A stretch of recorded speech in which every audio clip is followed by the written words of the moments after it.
Hello, everybody. We're back with our main topic, degoogling and building trust in the AI age.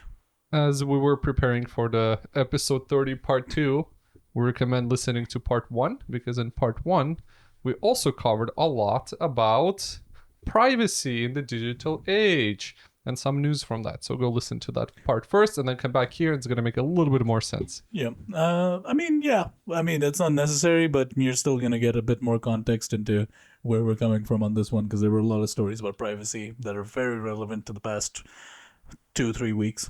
Exactly. All right. So I can start with a definition. Of course.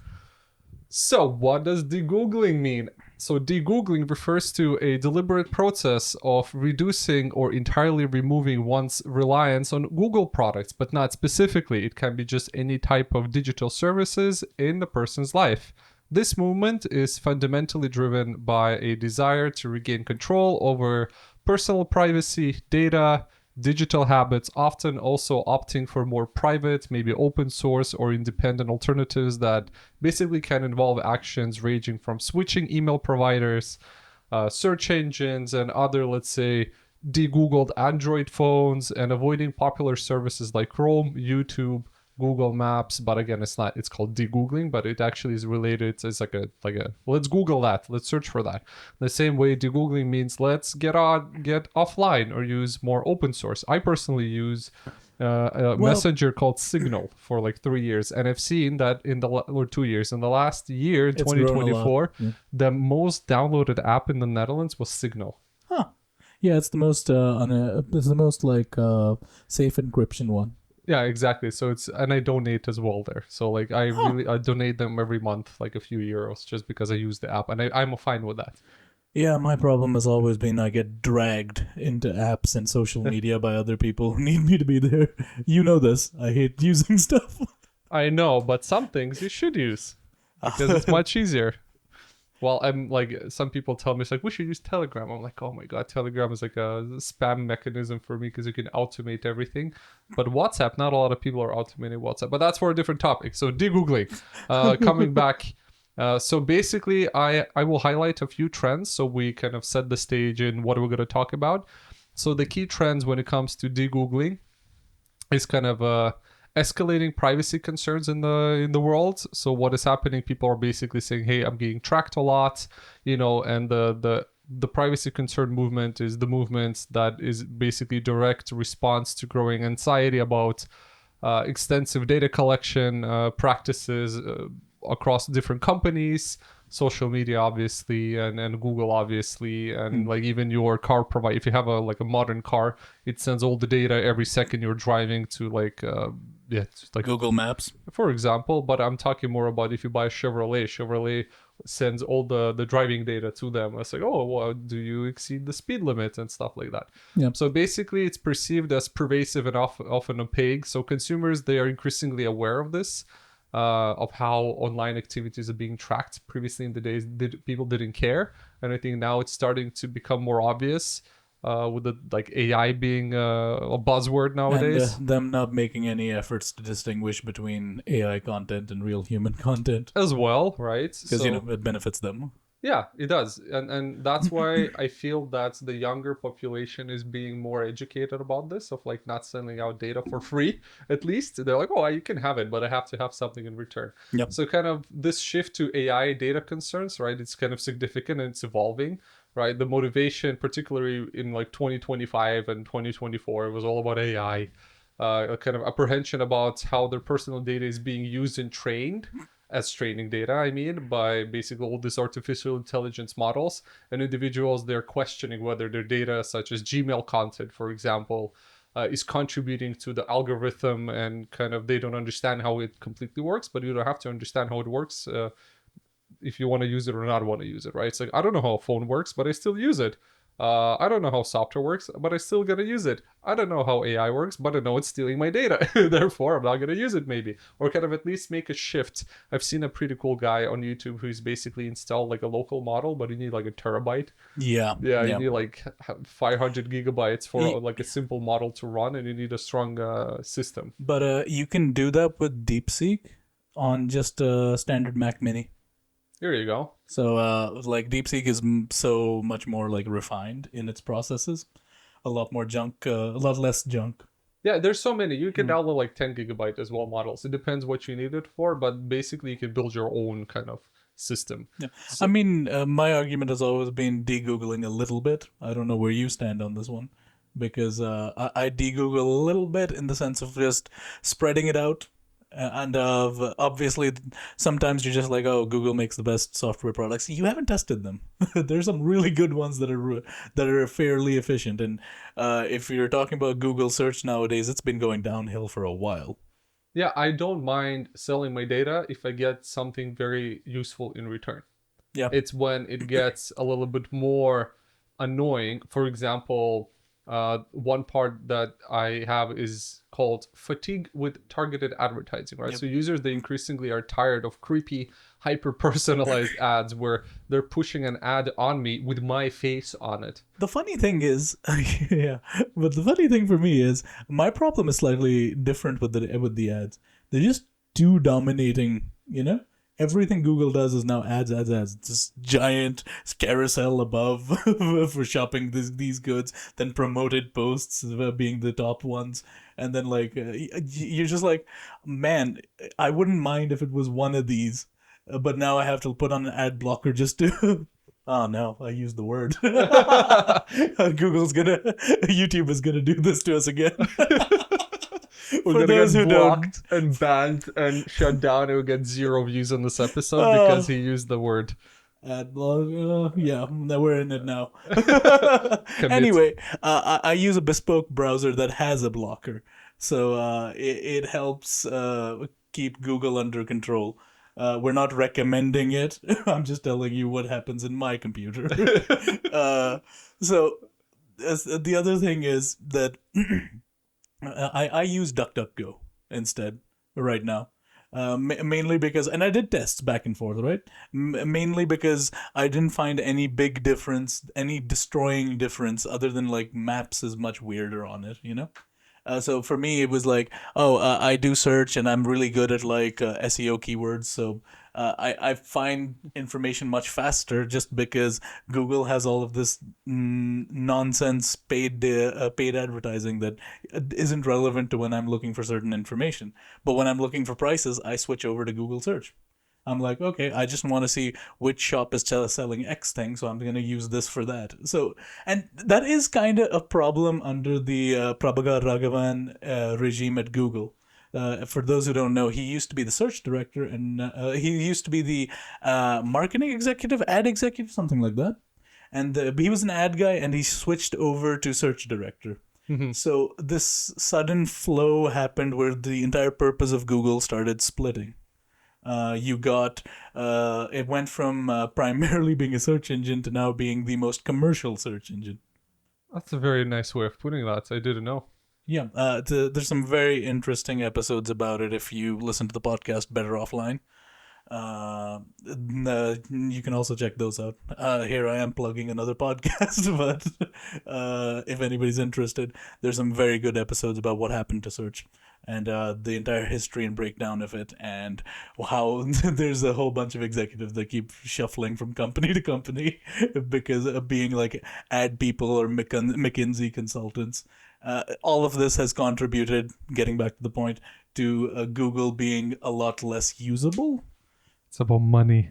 Yeah. I mean, that's the trending direction for everything. You know, Yeah. eventually you keep making compromises to quality in favor of technological, technocratic forms of commercialism.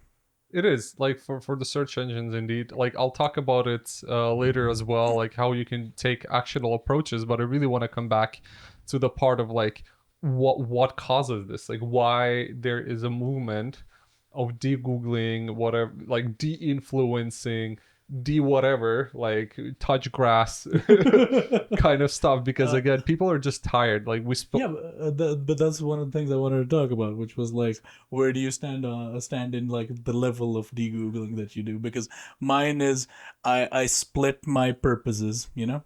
And mine is definitely more about functionality than it is about.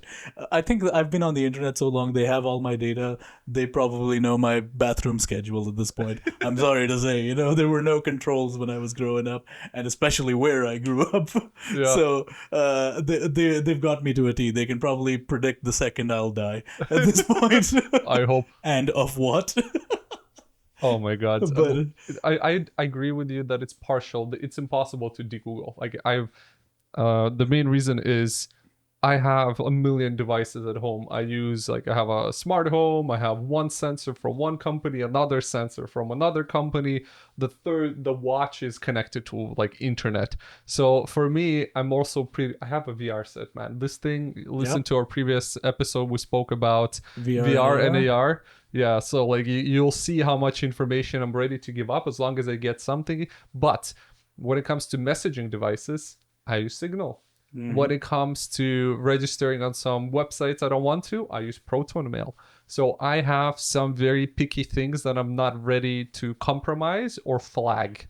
And it's not illegal what I'm doing. It's just me being a concerned user. Yeah, exactly.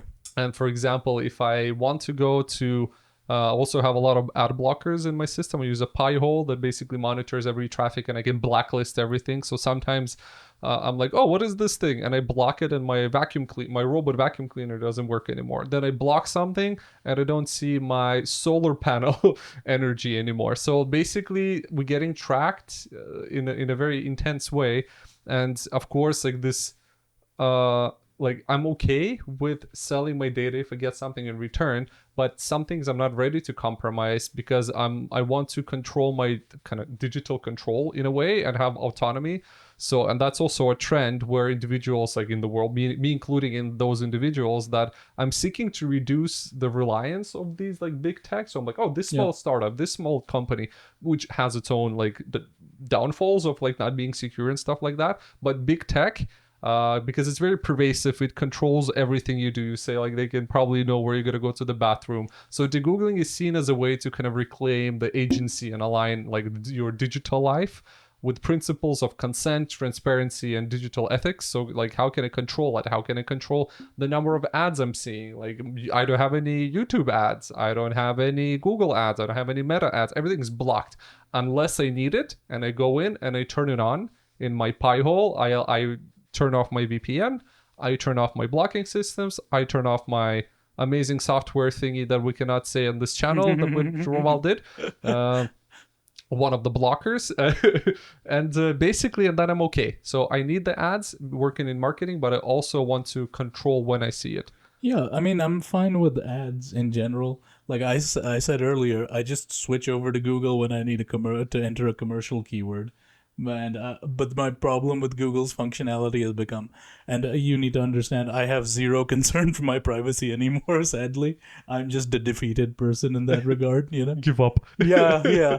But no, I think the other argument is that functionality has suffered so much. Yeah, when the quality of the software goes down, then I'm not ready anymore. Mm. So that's why actually like growing consumer awareness and kind of distrust of these like technologies and tracking and de-googling, 8 out of 10 consumers globally have abandoned an online brand in the past year due to privacy concerns. So as soon as there's a flag before like, oh yeah, this company was hacked, people are like, okay, like I don't care.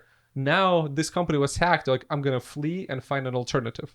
So right now people are becoming a little bit more smart when it comes to data, and they're fleeing online providers because there's always an alternative. There's always a more secure one, and 80% of the people basically say, "Up, I switched because data concerns, or I didn't like how they use my data, or I didn't like that they changed the terms and like privacy concerns and how it's called, the terms of privacy and user statement policies, that they change to send me an email like, whoop, I don't agree anymore."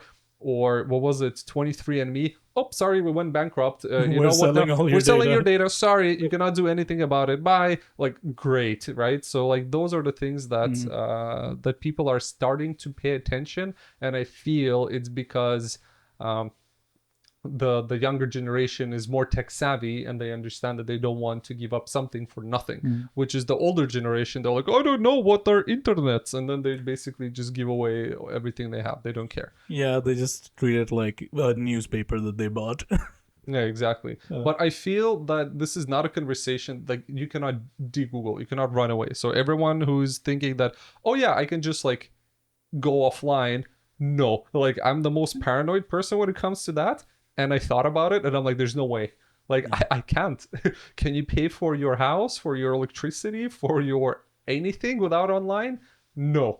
Can you install some software on a whatever button phone to pay? No. Like you cannot do anything. So maybe the conversation should be, and this is kind of to set the stage for the future, like for this discussion as well.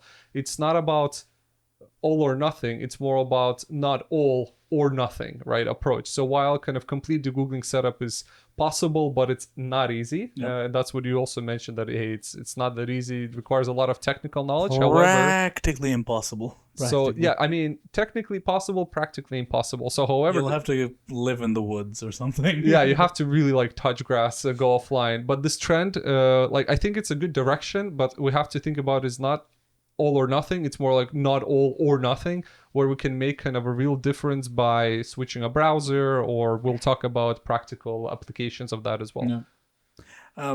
In our case, like we're both well aware of how much tracking happens, but and thankfully we live in a country where you can kind of minimize that, at least cookie tracking. Yeah, it's becoming more and more sensitive to use that. But me being a marketeer, I know all the workarounds. Yep. And they're not going to be plugged in. There are loopholes that you can always use and you will be able to use, and there are businesses around it, and you'll never restrict that, never ever. So unfortunately, I know how to get around it, but I'm happy that it's becoming more complicated. I remember a few years back, I think it was 2000, actually like 5-6 years ago, when the GDPR got pushed. Yep. And they said, okay, now all the social media and all the tracking will be enforced, and they will not be able to kind of take all the cookies and all the stuff that they can. They still do, they just don't tell anyone. And if they don't do it and they say we're compliant, there are workarounds of how to use the data, or how to, let's say, collect the data without telling anyone. So basically no one's compliant in 100% way, even the big corporations. So for me, like when it comes to collecting the data, what I have like as a understanding how it works in this part, I want to talk about, let's say, Chrome. Chrome is a super data hungry kind of a bunch of plugins browser. If you've ever wondered why it overheats your computer sometimes, yeah, it's because it's constantly doing calculations in the back. Chrome is sending so much information, and I have like 17 plugins that I need for work, and all of those plugins are collecting data through Chrome, sending it to Chrome, sending it to every application. When I look at my task manager on my machine, 70% sometimes I'm like, oh, I cannot turn on anything because 70% is just like browser. I'm like, how do I build a beast machine that all it can work with is a Chrome browser? So it's insane. So basically what it means that Chrome and other softwares, they are basically very data hungry. So what it means that it takes a lot of your operating system and a lot of internet let's say bandwidth to send all the information. And this includes like sensitive, maybe financial data, because you can say save my bank account, save my login, save my password, payment methods, card numbers, bank account details, and kind of maybe user contact list, synchronize my phone with my Google contact list. Apple does the same thing. So basically, and the cookies from all the browsers. So furthermore, kind of studies even show that Android devices, even when minimally configured and idle, transmit substantial amount of data. I see it in my Pi-hole that at night, like at 2 o'clock at night, one app just starts sending data. I don't know which, I know which app. I uninstalled TikTok, for example, from my phone, because TikTok takes 20% of all the internet browsing from my phone. I'm just logged in. It's idle. It's in the background. I don't even do anything. So that's insane. And I couldn't have known that if I wouldn't see the chart in my Pi-hole analytical dashboard. So basically, it's very data hungry ecosystem, whatever that software is. So the main idea of what to do with it, switch. Yeah. All right. That's the only thing you can do. Uninstall all the apps, use like a basic system. Maybe you want to like, because if you have like search, Gmail, Chrome, Maps, YouTube, whatever, Android US, it's impossible to unplug. And Yeah. this kind of surveillance capitalism is a very big discussion nowadays. So what you have to do is just try to uninstall stuff, try to reduce the usage of those specific apps as well, because then you sell less data. So kind of you're fighting the big corporation just by not using their app. But obviously. you've seen, I don't even use Chrome much anymore. Like I use it when I absolutely need to, and when there's like a plugin that I absolutely have to use. So there's like this weird division between work me and the me that uses stuff at home. You know, I use Arc. That's pretty decent. It's not even like in the. It doesn't even ever show up in like the top 5 most well-known browsers, but it has a lot of stuff that's made to block those kind of data transfers, and it works really fast. Well, you have the search engines. I have a list here. DuckDuckGo is pretty cool, and it doesn't track you or your search. So it blocks third-party trackers and offers kind of features. They have like a fire button, right? So clear browsing data and AI capabilities like Assist and Duck AI chats that don't use kind of anything for They also training. implemented a AI free search. Yeah, like Duck.ai. No, AI free search. Ah. As in, you can look at, it will try its best to separate the AI from the human generated. Ooh. So you can just click a button and be like, okay, can I just get the human stuff or can I just get the AI stuff? Oh, that's pretty cool. I didn't know that. It's a pretty good one. So that's nice. You have Brave Search, right? So it kind of says it's unmatched privacy, securing results from its own index and anonymous API calls, and provides also AI empowered summaries, just like Google stuff. You have also Start Page for anonymous proxied results. You have Quant, QWANT. It's a French search engine with its own index, which is pretty funny. And Ecosia, so basically it's like Bing results. Yeah, and that one's the eco-friendly option, right? Yeah, it's because, like, you search and we plant a tree. That's very cute. I find that quite cute. Yeah, I agree. I really like that idea. Yeah. Aside from that, but if you're accessing all of these on Google Chrome, you haven't really de-Googled. The irony. Yeah, exactly. So I went to Chrome and searched for Brave. I've like Google Chrome is its own can of worms, isn't it? Because there was this entire class action lawsuit that happened against them. Not class action lawsuit, but like the FCC basically filed a charge against Google saying, hey, you can't make this the default browser on all Android phones. Yeah, and they moved it to the bottom of selection. Have you seen the solution? It's like so lame. Yeah. So by being the default browser and then like threatening companies sort of to be like, we're gonna mess with your data essentially, or your processes. They were threatening companies into just being in the second position. From them always. But what they did as well, when you install a fresh Chrome, it says which browser do you want to be, not which browser, which web browser, do you want to be as a default. And what they did previously was like pre-selected Chrome. Now it was not selected, and you have a list, and Chrome, like Google was on the bottom. So basically they're like, we're just gonna mix it, it's not gonna be, it's gonna be randomized, so we're not gonna put Google on the top. So that's all they did. Yeah. I mean, that's fine by me. I think most people will still use Chrome because they don't care. Like me. Yeah. I sold my soul to Google. Chrome is just so slow. Like, again, I come down to functionality always. This is a very good point. And they haven't tried improving the functionality too much either. Like, when I started using the browser I'm currently using, I love the hotkeys on it. Like, they're so handy. I can move from page to page so much more better, and I'm like, wow, this is how every browser should be. And then I go back to Chrome, and I'm like, I'm annoyed. I'm so annoyed by this.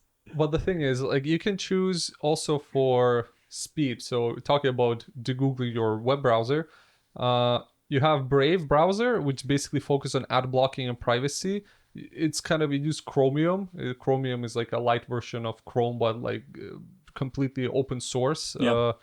And what you can do, you can switch to Firefox, right? Developed by Mozilla. So these guys is open source. It's a known Chromium browser that pioneered web privacy features like total cookie protection and isolates cookies per site, enhanced tracking protection. So basically, it's a global privacy control support is implemented in that. So, but why you want to do that?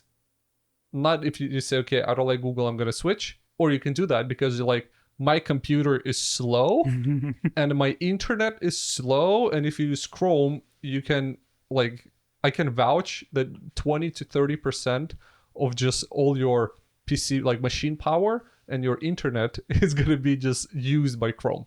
Yep. So it's just basically to make your PC work faster and your internet work faster, you can just switch to Firefox or Brave browser. That's it. Not even like, oh, I don't want my data to be sent. Also, I want to use my machine without actually lag. So that's another way of looking at it, right? So like stepping away from the ecosystems. Yeah. The other part I have about the kind of erosion of trust, because we just spoke like, hey, I'm going to move because I don't believe. Let's say about like what's the impact of extensive data collection on me and my friends and my family and individuals. And when you see, you know, the ad with your face on it saying, hey, this is you being very happy if you buy my product, like that is like too much. So the risks of kind of extensive data collection are kind of tangible.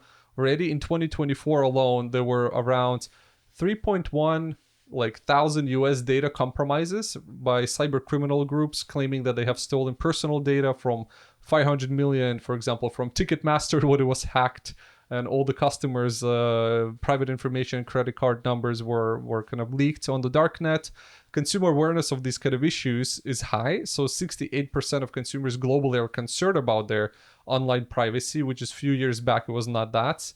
And a survey from 2019 found that 80% of respondents across 24 countries shared similar concerns. So kind of it's alarming that nearly half of the consumers feel unable to effectively even protect themselves because they're like, oh, I want to go to this concert. I need Ticketmaster. I want to go to this whatever event. I need to buy it. I want to go to the cinema. I have to use that software to use. I want to go to an interview. Yeah. I'm gonna be interviewed by AI persona company, whatever. It's like you don't have a choice, and that sucks.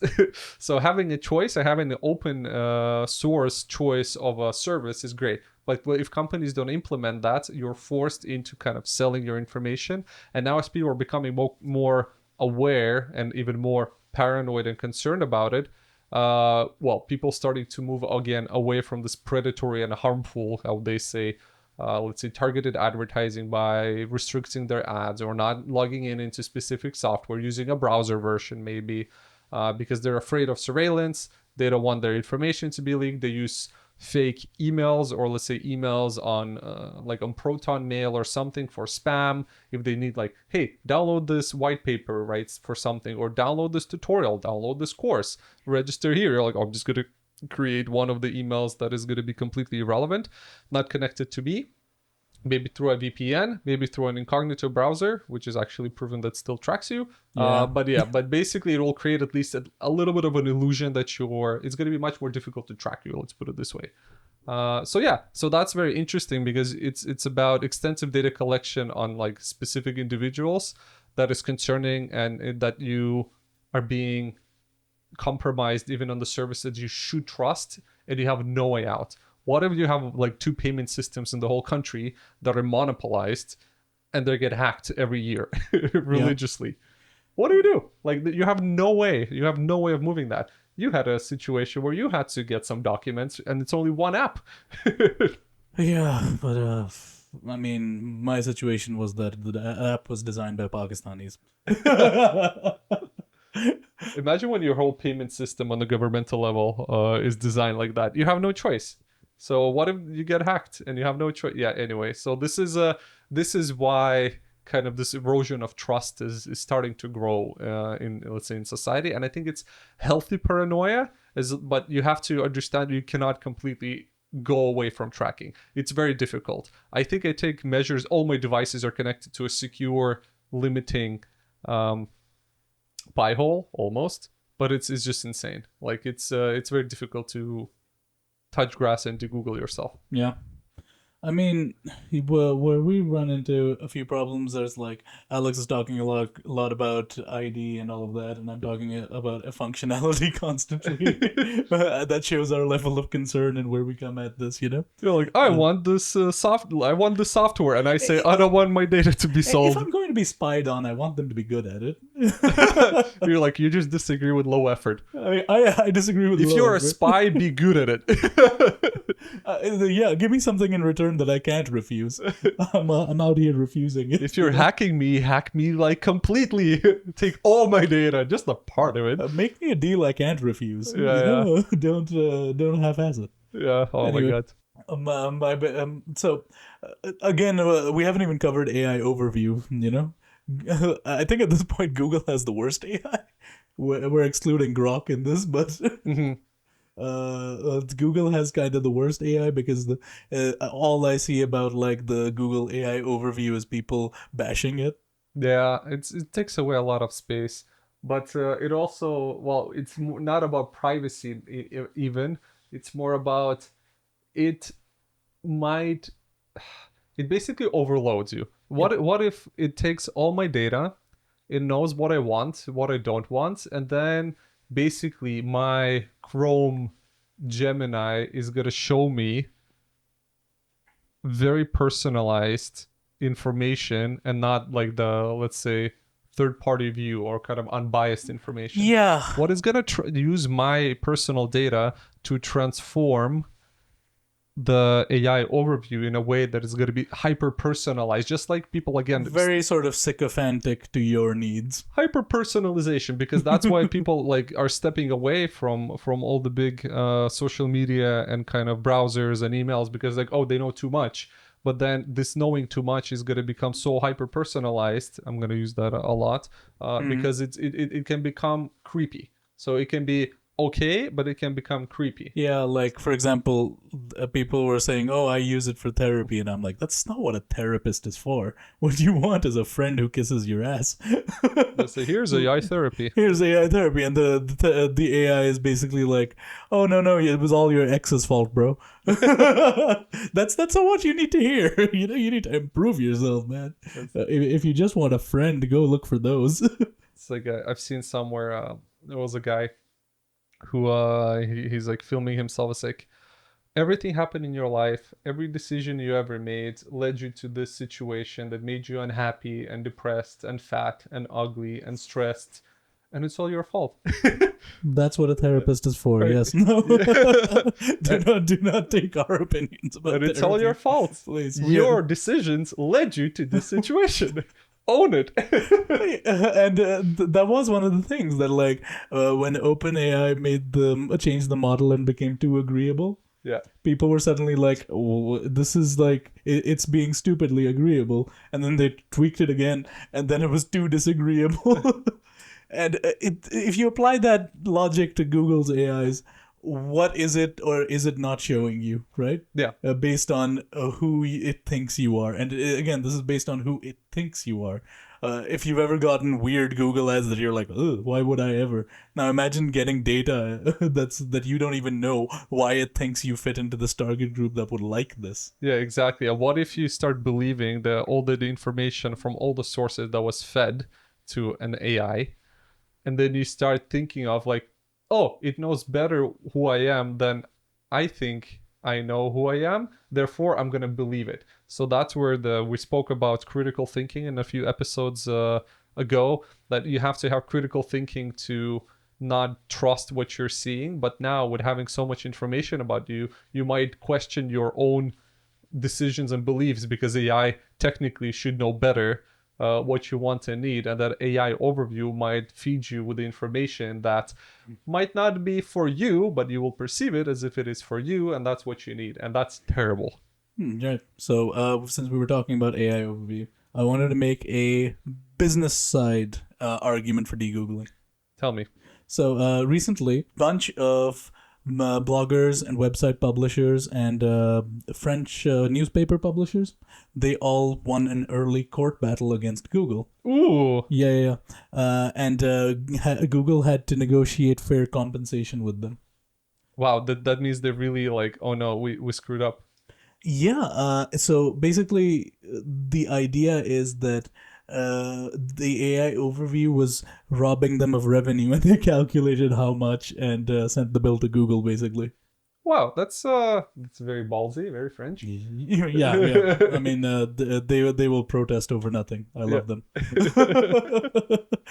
So, when this happened, it was basically set a precedent within France that AI overview is using your work and cutting you out of the profit. But that's true. Yeah, yeah. It's I mean, it's obviously true. We just put up with it because Google owns everything.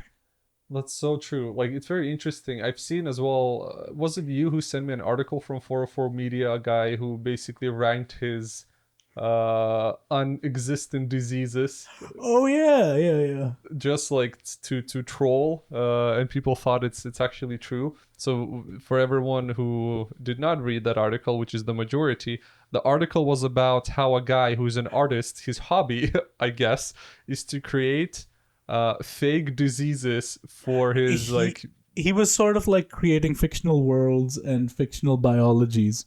Yeah. Think of it as like a world building exercise. Yeah, So so like a for your Dungeons and Dragons nerd club, he was creating a world where he was using fake disease names and giving them definitions. and occasionally people would look at his work and then they would try to Google the stuff he made up in this science fiction world, and the Google AI overview would suddenly say, "Hi, this thing is yes, definitely real. You need to be worried about it." Yeah, so it doesn't know the context. It doesn't, like, the AI overview didn't know who's this person, that it's fiction. It just It pulled just it kind of out. slapped it together because the language was vaguely medical. And it's also, I think he said that it took like 2 hours before it got indexed or something. Yeah, yeah. So that's crazy. And he kind of leaned into it. He just started trolling it even more. Of course, because he like found a hack. It's like 10 years ago. Oh, you oversaturate the article with the keywords and then you're number one. Now Yeah. you're like, oh, I create something that doesn't exist, and then I'm the only one who AI is gonna pick up because it's a made up thing. I do recommend reading that article. I've forgotten the name. Sorry, you're gonna have to search for it. Yeah, it's But from 404 Media. yeah, there was a write up on 404 Media. It's very useful for learning how AI SEO works. Yes, Wait. highly recommended. Either way, our next topic of Yes, so discussion. yeah, so now we spoke that it's a big concern. We now know that basically people are stepping away, people are becoming more concerned, that it takes a lot of, let's say, power and energy and privacy from you, that they're hacks, so you cannot sometimes pick an alternative. So that's why if you cannot pick an alternative, what happens? You cannot de-Google because you don't have anything to choose from. Maybe on your market, maybe in your country, maybe there's a monopoly somewhere, but there's some things that you can do. So, but before you start, how we got here, I guess, is just a mind shift, right? There was a philosophy and kind of a benefit that we saw beyond that. For me, I'm saying I'm okay with selling my data as long as I control it. For Raval, he says, I'm okay as long as I have that functionality and short key. Yeah. It's genuinely just in my case, it's they've gotten so monopolistic that they've stopped caring about quality. They're like, where else are they gonna go? So this is where we have privacy and product kind of split in this situation, but you have to think, what is it for you, right? Some people, they don't even think about it, they don't care, and that's okay.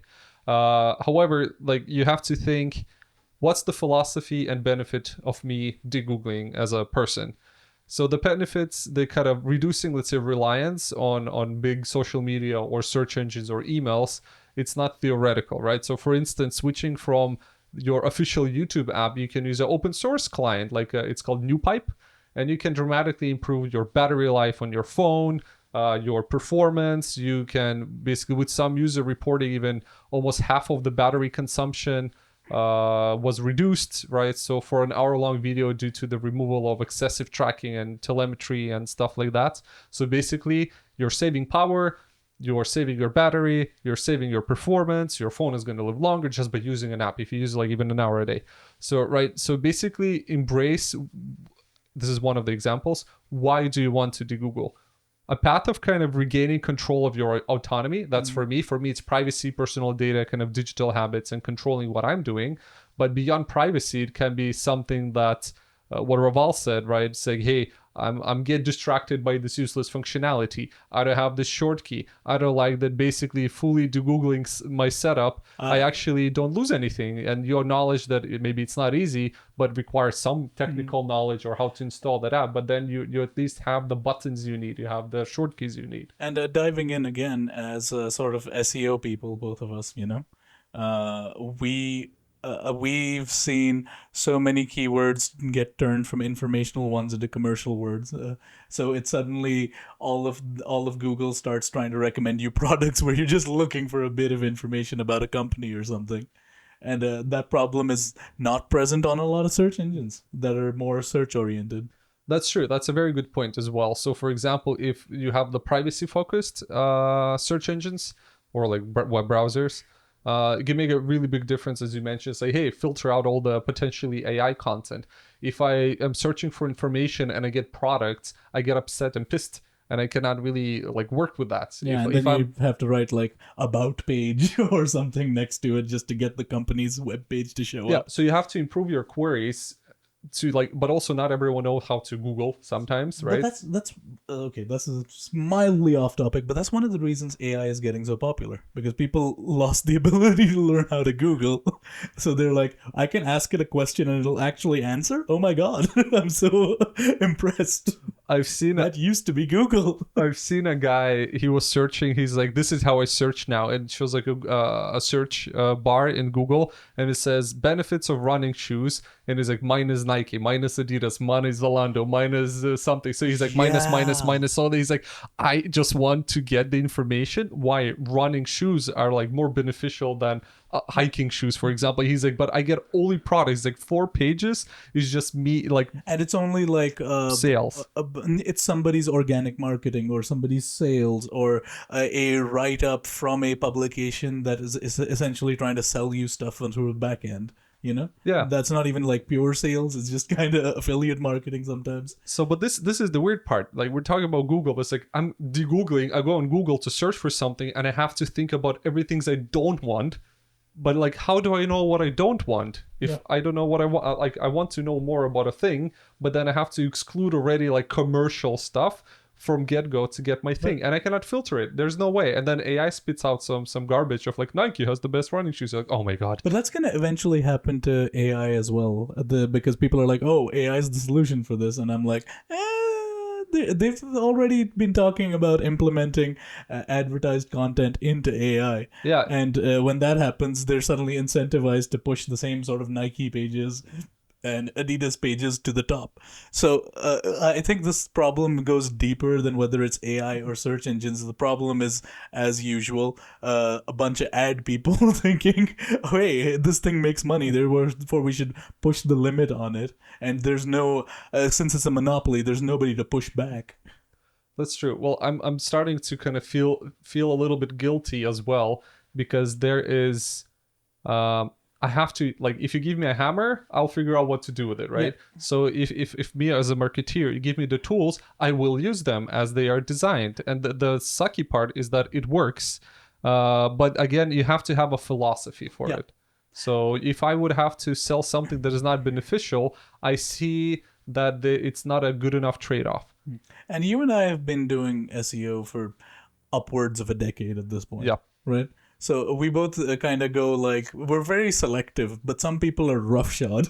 We've seen SEO people that do not care. They will put in words that don't fit in the sentence, that don't fit in the topic, that don't do anything for anything. Well, they do SEO, man.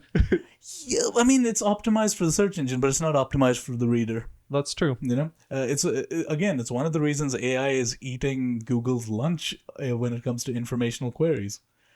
Like even I, somebody who doesn't reflexively does not use AI because I don't trust the output, understand that the output is, if not factually relevant to the topic that's being queried. Or sometimes suspicious. Sometimes the output is completely ridiculous. I search for something, I know it's something like this because let's say I heard about it. Yeah. And then it gives me a completely random result. I'm like, no, this cannot be true. So I go back and I'm like, okay, minus, specific this, not that website, or PDF specifically. I'm like, I need to find what I'm looking for. And AI just spits out garbage that is, it thinks it's true. Yeah, because the AI is just summarizing a whole bunch of stuff that may or may not be related, you know? That's the downside of the AI. But when it comes to like it's very like established topics, Google can be really good at providing you the good answer, but then you also need to suddenly be like, okay, that first one's dodgy, the second one's this, the third one is, okay, that's a good source, that's an actual news source, that's an actual governmental source, that's an actual like medical journal. But do you feel if you're going to sell more of your data, because we're talking about degoogling, if you're going to give more of your data to it, do you think you would use it? Because then you're like, oh, the functionality of the software is great because it knows so much about me. It's going to give me everything. No, because those two things are related, you know? We gave them so much data to play with that they could mess around in areas they shouldn't have been messing around in. There's something like, ooh, now we can sell medical supplements, you know, when you're actually just looking for like, I have hypertension, I need to know what medication to choose. So suddenly that should never been a thing, you know? They're not the FDA. Yeah, but going they can approve or disapprove goods as many problems as we do have with both those organizations. Google's just trying to sell you whatever shows up in its ad space. Yeah, but if you're gonna go to DuckDuckGo, you gotta get a Reddit forum where a guy is also speculating to glue your cheese to your pizza, right? Or eat rocks. At least I can tell when Redditors are being sarcastic. Which the AI cannot. But at the same time, one of the best ways to search for stuff, and I would never thought I would say this 10 years ago, you know, is to write the words Reddit at the end. And then when I go to Reddit, I'm like, oh, thank God. It's actual reviews. It's actual, like, advice from, like, a legal expert. Or a joke. Or a joke, but at the same time, I go there to like some specialized subreddit, and 10 years ago I would have been like, oh no, I don't know if I trust a user writing this. But now there's just no blogs anymore, you know? Now you're like, oh, I trust this user. Everybody who had blog energy is like good in the subreddits or something, you know? But I take it all with a grain of salt. Do not get your legal advice from a Redditor, but at the same time, if you want to ask like a question for like a short story you're writing or something, you know, that's a good place to start. I agree. As long as it doesn't have real world consequences, please. But so that's one of the things you can do is like implement this online behavior where you don't trust what you see, but then you can also, if you cannot think critically, if unfortunately you're one of those people, the advice then is don't use that. Just don't use that technology. Move away, go to DuckDuckGo or something, and just use actual human search. So that way you can de-Google yourself a little bit and not use all these like GPT, AI, LLMs for making decisions for you. Another thing is you're going to have to still worry about, even if you're not using Google products, that you might still be getting referrals back and forth from Google in your DNS. Yeah, well, of course you do. So there are a few DNSs that you can look up online that if you avoid them, you'll be de-Googling more effectively. For example? 8.8.8.8. Great. 4 8s. I don't know how many you said. And then there's 8.8.4.4. So those are basically that you use... Yeah, basically you search for a different, protocol. These serve over 1 trillion queries per day. Yeah, great. To de-Google, verify through router log files, and that your system is not sending DNS requests to these two IPs. Yeah, you can block it. I have the same thing. Then you cannot really use anything. I know what it's talking about. Well, for me, if this is like very tech heavy, which is probably is, you need to know how to set up your networking device. If somebody's clicking on a thing about de-Googling, we might as well go full hog. Yeah. You know? I have a few more kind of easy ways of doing that. That Get you can a Raspberry Pi? Raspberry Pi is very geeky. I know. But what you can do is basically make your password stronger. Like it's gonna sound very stupid. Like You probably need to enable your two-factor authentication, make your password stronger. Why? Because unique passwords with a mix of kind of, like different characters, and I use sentences sometimes in my password. But what it does, if you get hacked, sometimes the encryption they cannot hack it because your encryption can be super complicated, for example. Or if you use a multi-factor or two-factor authentication for anything, even if you get hacked, your data gets leaked, as we spoke before, that's a concern, and that happens, like with Ticketmaster, people will still not be able to log in. So maybe it's not about, even if you cannot have a choice and you cannot trust, you can at least protect yourself with two-factor authentication with having authenticator app. Does it have to be a Google authenticator app or a Microsoft authenticator app? You have the other as well apps that you can use, but that way, like LastPass, maybe Dashlane. I used LastPass for many years and OnePass as well, just to do that. So I keep all my passwords there, so I don't care if I get hacked, because no one's going to be able to log in because I have two-factor. So that way you protect your data and your privacy by not being, let's say, exposed, and no one will be able to get more data from you, because that's what people do. The other one is limiting data sharing and just adjusting the privacy settings, so you kind of be more discreet. Oh my god, what is the word? More discreet. Discreet, yeah, thank you. About your information, discreet. Yeah, sorry, discreet. That's the word I was looking for. You can be more discreet about your personal information and how you share stuff on social media. I remember I thought I'm very genius by I'm not going to use my personal name online. I'm going to use a nickname and upload all the pictures with that. But what happened? Reverse Google search. Image search, sorry. And then you can reverse your image search and find anything. And in fairness to Alex, he was doing this before Google image search was useful. Exactly. I was 12. I'm no one wants to find me online. And then I'm going to use my nicknames. And then now, that's still okay. But then you can use just reverse image search. And when I did that, I found that I have so many accounts on a lot of websites that people just scrape. And let's say scrape social media, or scrape my social media and create fake accounts. So I didn't know that that's a thing, but yeah, that's what happened. So a little bit of side story and side tangent. Yeah. Did you know Google image search was created just because of one particular reason? What?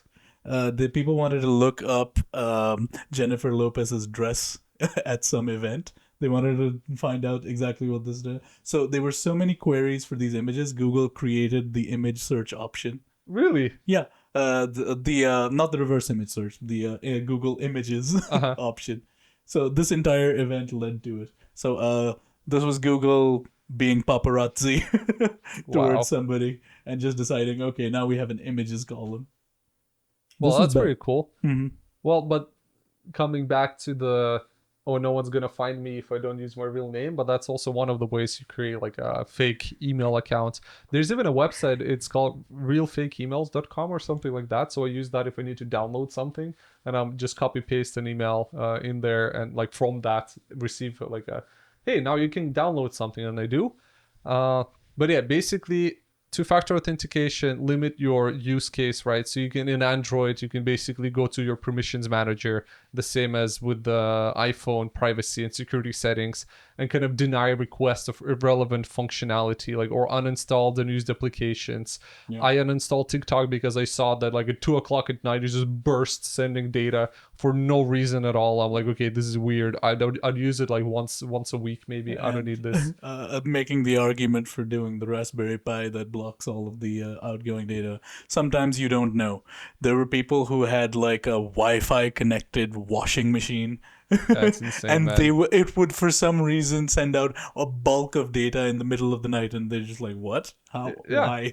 Chinese are spying on my washing habits. But imagine all this, again, as I said, I have a door sensor, I have the light sensor, I have whatever good morning notification, everything is so well set up. Now if all this data gets collected into AI, they'll literally know every second of my life. Yeah, they'll be able to clone you into a video game character. Exactly, 100%, man. Exactly like you. And that's scary. I actually that's why, for example, knowing that, I have a very nice phrase that actually I like. It's what gets measured gets managed. Oh, that's So good. That's good. I so I like that. really like that because then if I see it and I can measure it, I can take actions. No action is also an action, right? If I want Mhm. to. But then if I see it, if it's measured, it's managed, and I can delete or uninstall. And that's why I uninstall TikTok because I'm like, oh, I see this, I measure it, I can manage it, which is uninstalling. That's it. Simple. Mhm. So then kind of what do you do next? I know it's a very long list, but well, welcome to 21st century where your vacuum cleaner sees you and knows when you're going to the bathroom.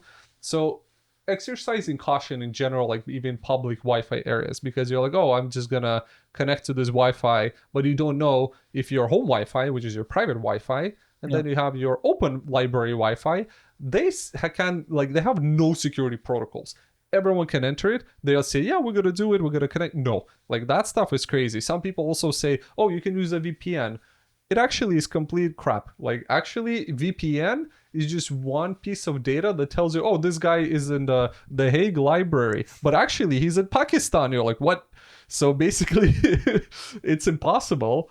So basically a lot of information that is being measured Mhm. saying, hey, Raval is in the Hague library. And it'll only trick certain websites, you know? Yes, because it gathers 20 different thousand things from your browser. So let's say you use Chrome browser, it measures 50 things. It will know that you're not from India. Yeah. It knows that, like, even if you log in, it knows that you're like reading basically Yeah. there are other variables that say that you're not what your VPN is claiming you are. And VPN just changes the location and encrypts your browsing, but it doesn't limit your cookies because there's Google Analytics already connected to that website. It already knows who you are and what you are. This is not us saying VPNs aren't useful, but they're not useful for this. Yeah. VPNs can be very useful if you want to look at, oh, I want to use Netflix in another country. And even they know that this is not They'll true. know, but Yeah. you know, legally they're in the clear. Yeah, that's true. They know So that you're doing this, but they're okay with that. there's like a tacit approval there. Yeah. And they've started marketing VPNs as that. So I imagine Netflix is just like, you know, that keeps our user count up. So let it happen. Let it happen. It's Yeah. kind of like how Netherlands treats weed. Yeah, in a way. They're like, oh, if we're gonna block it, like if we ban it, all the tourists are gonna go away. So like we don't agree with it, but you can use it. That's okay. Yeah. So, but for me, what I'm striving for, I think this is like my wet dream eventually, is just minimizing digital footprint. Literally using less tech, moving away from it, maybe living in a forest, kind of proactively reducing my digital footprint. I have bought 2 books that I haven't read yet. I read one. It's called Digital Detox. So it basically tells you, and the guy is very, very persistent. He's like, just disconnect, man. Just like, don't read, don't watch anything, throw away your phone, go for a walk, go on a camping. He's like, just don't take your phone. If you're leaving your house, don't take your phone for a day. And I'm like, whoa, I haven't done that in such a long time. I'm terrified of doing that. I know It's crazy. and I'm probably the least. I'm probably the least anxious to do that you know of as a person. But this is insane, man. Like, think about it. It's like when it says like minimize your digital footprint is like just don't use the things. You're like, oh, I'm gonna install 10 apps. You still have your phone on you. Oh, I'm not gonna sit behind my screen. I'm gonna go watch TV. And you open YouTube on your TV, like, oh my god, you're not solving. Like, you think you're solving this, but then the technology is like, hook, like uppercut. They're like, yes, you're still part of the zombie land. I know. No matter what I do, the Chromecast is still connected to my TV. Right. So, but the idea is like minimizing your digital footprint is literally do not use apps, or even better, don't use your phone. At least like try not using your phone for 1 day a week. Yep. Like on a Sunday, just don't touch it. Wake up and don't touch it, and then wake up on Monday and then you grab it. Like, it's insane. It's very difficult. It's also one of these things where, like I mentioned this on a previous episode. I don't remember which one that was, but we had a talk about it. But I have an iPad, which not an iPad, a tablet, which I connected to nothing. There's nothing on there. It's just there for me to download PDFs and EPUBs, and I just use it for reading. Yeah, but I mean, it's cool. I have an example for my In my family, one of my family members, they also have a tablet. And the thing is, because they didn't update it for such a long time, they cannot use YouTube, they cannot use Gmail, they Yep. cannot use browser. They're like, oh, your basically machine is too old for that. Does everything you need to, but like these bigger services, they even stopped supporting it, which is kind of degoogling by default. Yeah. What does it mean? Use a button phone, Ev- then you're degoogled in an It's- instant. It's also every episode I feel like I have to complain about how annoying software is. It comes back to the you will own nothing. And be happy. It's actually irritating that, and you've seen my music setup. It's mostly hardware at this point.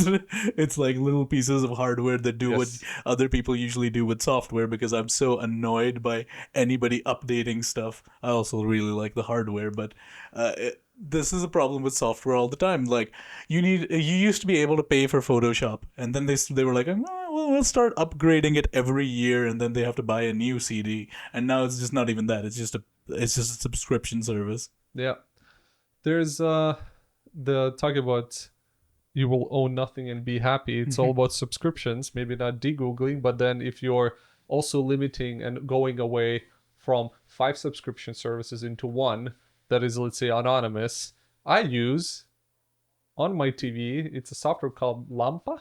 I thought you were going to be sarcastic and be like, it's a software called a cable network. No, also not. Don't pay, not gonna use that. But basically, I'm tempted every year, by the way. No. I'm just like, I'll just get cable, man. It's I miss just being able to plug something in and channel switch. It's gonna be 80% ads anyway. But Cable, no. well, I have no idea about statistics. Could be a Go for next episode. Anyway, you were saying about Lampa? Yeah, so I'm using that, and it basically has all the available streaming, like it's basically like a pirate software, and it connects all the streaming services into one, and I pay once a year with crypto one time through Telegram, and then I have all the access, and it's beautiful. It has every movie, every TV show, every country, anything you can imagine in any language, and you can even enhance it. So I'm like, I don't care. DeGoogle, so they cannot track me. It's all anonymous and incognito, and then I don't sell my data. So there's another way of switching from open source. So you can, obviously, we spoke about like approach you can do, right? You can switch your search engines. You can switch your email services to like Proton Mail, highly recommended. Web browser to Brave. Or to Firefox if you want, and then use DuckDuckGo. What it gets complicated when you are actually, like as we said, if you leave your home and you actually like don't take your phone, but like you need maps. Sometimes I'm driving, I'm like, I need maps. I use Waze, but Waze is owned by Google as well, and then that's kind of shooting myself in the foot, saying I'm not going to use Google, but it's all the same thing. But mobile operating systems and mapping and navigation is a little bit more difficult. So I found a few. So if you buy any kind of Android device, you can reinstall it. You can replace the stock Android OS. It's called Graphene OS. It's basically privacy and security focused mobile OS built by Android open source project. So it's called literally AOSP. So emphasizing sandboxing, exploiting basically like, it doesn't exploit your data. So it's very nice, it's faster, it's better, and it doesn't include any Google Play services or anything you cannot uninstall. The other one is called Calyx OS. It's another Android-based OS system that aims at like balancing between privacy and functionality, including like Micro G, whatever that open source implementation from like Google Play. And from when it comes to maps, it's called Organic Maps. It's a free open source and offline navigation application. And it literally says in the privacy policy, does not track you. No location or statistical personal data of your personal whatsoever. Or OSME AND. So like those are the ones you can do for YouTube streaming. Circumvent your YouTube data collection and recommendations ads. You can use, it's called Invidious, is an open source alternative that privacy focused, won't track you, allow subscriptions, and so you can subscribe to stuff, playlists on YouTube, and offers like ad-free viewing experience actually. There's also all sorts of programs being built on AT protocols, which Alex knows I'm a huge fan of. It's like the blue sky. Yeah. So they basically are non-algorithmic and just chronological, like old school forums. like a halfway between social media and old school forums. And those do not track your data. They do not try to put ads everywhere. The idea is just it's all decentralized, and they will eventually have to operate via subscription at some point. But if you're down for that, to avoid all of the tracking and stuff, hey, that might be your way out. And we've covered this before, but they're genuinely more useful ways that are non-algorithmic, stuff like cookieless marketing. If you're on the business side of things and wondering how do I de-Google, or how do I deal with de-Googling? Yeah, that's true. So like there's always a way. So the main takeaway you have to kind of from this whole episode, because it's very long already, it's like, why do it? Like, there's a concern. You have to critically think, why would I do that? How would it benefit me? Do I have principles? Do I care about? What do I care about? Is it privacy? Is it identity theft? Is it passwords? Is it technology? Is it software? Is it functionality? So you have to find a reason why. Yeah. There's always an alternative. If there's no alternative and you cannot switch to something, you can secure yourself better. So there are like ways of you actually preventing if there's a data leak, you're secured. If you don't like the functionality, there's always an alternative to it. If you don't want to pay for a subscription, there's always an open source. There's a huge underground open source communities that are outside of rich Western worlds that cannot allow themselves to buy Photoshop for 300 euros a month. They are the ones who are actually working on providing those open source functionalities. However, what is the killer for me? It takes so much time and technical knowledge to implement this. Depends, If you want to completely do Google. Oh, of course. But like, neither of us are recommending that. No, like, you have to limit. Touch grass. We're also just both like, hey, de-Google where you need to. Yes, exactly. In my case, it's very much a revolt against how Google treats their actual customers, so to speak. Users is a better word. As just sort of, they'll put up with anything, so just change this functionality, take this out, make search just unbearable. And so for me, I'm like, I will take my business elsewhere. Yeah, that's the point. Like, Google doesn't understand that I think they do understand, and I think there's a lot of meetings where they're discussing it, but there are alternatives, and when they start gaining popularity, it will be too late. It's also that every Google core update, you can hear how panicked they are. Because they're like, we're focusing on readability this time. We're focusing on readability this time. We're limiting commercial keyword, like the potency of it. And you read the brief every time they do a core update, and you're like, yeah, fine, but you haven't achieved that because you're disincentivized to, If you improve readability and your program can actually detect, this thing needs to go above this, you'll suddenly have fewer people paying for your services. Absolutely. So, but the pressure is kind of working on them.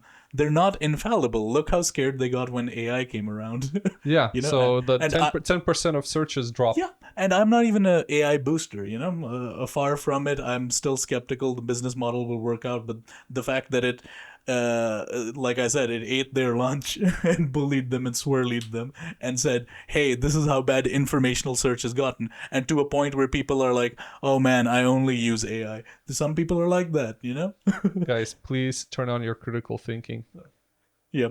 That said, anything else to cover? No, I think we kind of gave everyone a little bit of understanding of what it is, how to solve it, why to solve it, and finding the reason why they would want to solve it.